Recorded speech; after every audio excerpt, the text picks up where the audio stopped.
बहनें क्या होती हैं ये जमाने को मेरे हुजूर ने बतलाया।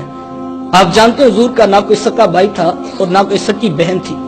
मेरे हुजूर दुर्रे यतीम हैं। सीना सदफ में अकेले परवरिश पाने वाले मोती को दुर्रे यतीम कहा जाता है। हुजूर बतने आमना में अकेले परवरिश पाई है, लेकिन जब रज़ात का शर्फ अता करते हुए मेरे हुजूर हजरत हलीमा सादिया सलामुल्लाह अलैहा के यहाँ तशरीफ ले गए तो उनकी एक बेटी थी जिनका नाम शीमा या शैमा बताया जाता है। वो रिश्ते में मेरे हुजूर की रजाई बहन लगती थी। कबीला बनु साद के रवाज के मुताबिक शाम को जब माएँ खाना पकाने लगती तो बहनें अपने भाई गोद में उठाकर बाहर खुले मैदान में आ जाती। हर बहन की गोद में उसका भाई होता और अपने भाई के हुस्न के कसीदे पढ़ रही होती। अगर किसी के भाई का रंग काला होता तो वो कहती, जनाब रंग काला है तो क्या हुआ, मेरे भाई के नकूश देखो कितने खूबसूरत है, इसकी उठी हुई नाक, इसकी झील जैसी खूबसूरत आंखें तो देखो कितनी प्यारी है।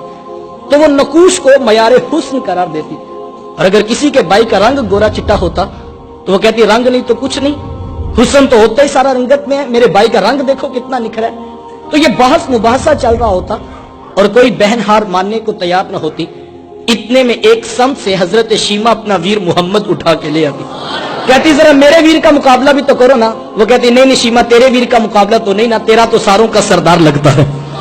कुतुब में आता है हजरत शीमा का सर फख्र से बुलंद हो जाता, वो हुजूर को सीने से चमटा लेती और दुआ देती, रब्बाना अब किलाना मुहम्मदा, शाला मेरे वीर मोहम्मद को नजर न लगे। आज मैं देख रही हूं बच्चों का सरदार है, कल अपनी आंखों से देखूं जवानों का भी सरदार बने। जिंदगी के लैलो नहार गुजरते गए, हजरत शीमा की शादी हो गई। मदनी दौर की कहानी है। इत्तेफाक से जिस कबीले में हजरत शीमा की शादी हुई थी, हुजूर के सहाबा की लड़ाई और जंग उसी कबीले से हुई। उनके कुछ बंदे कत्ल कर दिए गए, कुछ को कैदी बनाकर सहाबा मस्जिद नबवी में ले आए। अरब के रवाज के मुताबिक कैदियों को छुड़ाने के लिए कौम के सरदार फंड इकट्ठा करने के लिए निकले।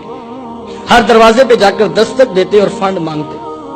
चलते चलते हजरत शीमा के दरवाजे पे पहुंच गए। दस्तक दी तो पूछा कौन, कहा कबीले के सरदार हैं, फंड इकट्ठा कर रहे हैं, तुम भी अपना हिस्सा डालो। तो कहा कि ये फंड किस लिए इकट्ठा हो रहा है, ये रकम क्यों जमा की जा रही है। तो कहा मदीने में एक शख्स है इद्दाए नबूवत रखता है, उसने हमारे लोग पकड़े हैं, हमने अपने कैदी छुड़ाने। तो कहा उसका नाम क्या है। किसी की जुबान से बेसाख्ता निकला मुहम्मद सल्लल्लाहु अलैहि वसल्लम। एक अरसे के बाद हुजूर का नाम सुना तो आंखों में बेसाख्ता आंसू आ गए। कहा उसने तुम्हारे बंदे पकड़े। कहा हाँ उसने हमारे लोग पकड़े। कहा फिर फंड इकट्ठा करना छोड़ दो, मुझे साथ ले चलो। कहा तुम क्या करोगी। कहा मैं तुम्हारे कैदी छुड़ा के लाऊंगा।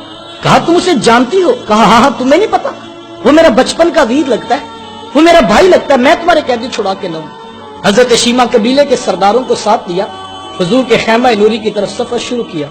ये वो वक्त था जब अदब की आयतें नाजिल हो चुकी थी।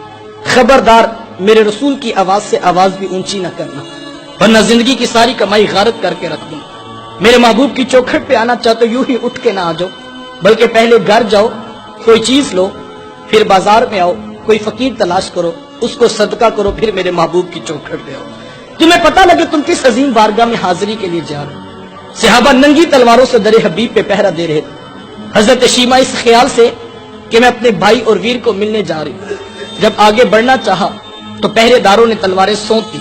रुक जा देहाती औरत, जानती नहीं आगे कूचा रसूल है, आगे तो बगैर इजाजत के जिब्रील भी नहीं जा सकते, तू कौन है। रिवायत में था जब रास्ता रोका गया, तलवारें सौंप दी गई तो हजरत शीमा ने यूं हाथ से तलवार को झटक के कहा, खल्लू सबीली वालमू अना उख्तु नबीय्यिकुम। कहा मेरी राहें छोड़ दो, जानते नहीं मैं तुम्हारे नबी की बाजी और बहन लगती हूं। बस ये आवाज कानों में पड़ना थी, आंखों पर पलकों की चिलमने आ गई, निगाहें नीची कर दी, तलवारें पीछे हटा दी। हजरत शीमा पूरे प्रोटोकॉल से हुजूर के खैमा नूरी में दाखिल हुई।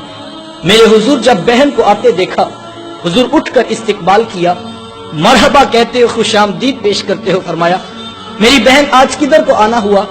अर्ज की हुजूर आपके बंदों ने हमारे कुछ लोग पकड़े हैं, मैं उन कैदियों को छुड़ाने के लिए आई हूं। हुजूर फरमाया मेरी बहन, तूने आने की जहमत क्यों गवारा की, तू घर बैठे पैगाम भेज देती, मैं मोहम्मद तेरे कहने पे सारों को छोड़ देता। जमाने को अमली तौर पे बताया कि बहन का दरवाजे पे आ जाना कितना मोतबर हुआ करता है। फिर चंद जोड़े, कुछ घोड़े, बहुत सारा साजो सामान जमा किया اور بہن کو رخصت کرنے کے لیے حضور دروازے پہ تشریف فرما ہوئے. صحابہ نگاہیں نیچی کیے حضور کے ادب میں کھڑے تھے.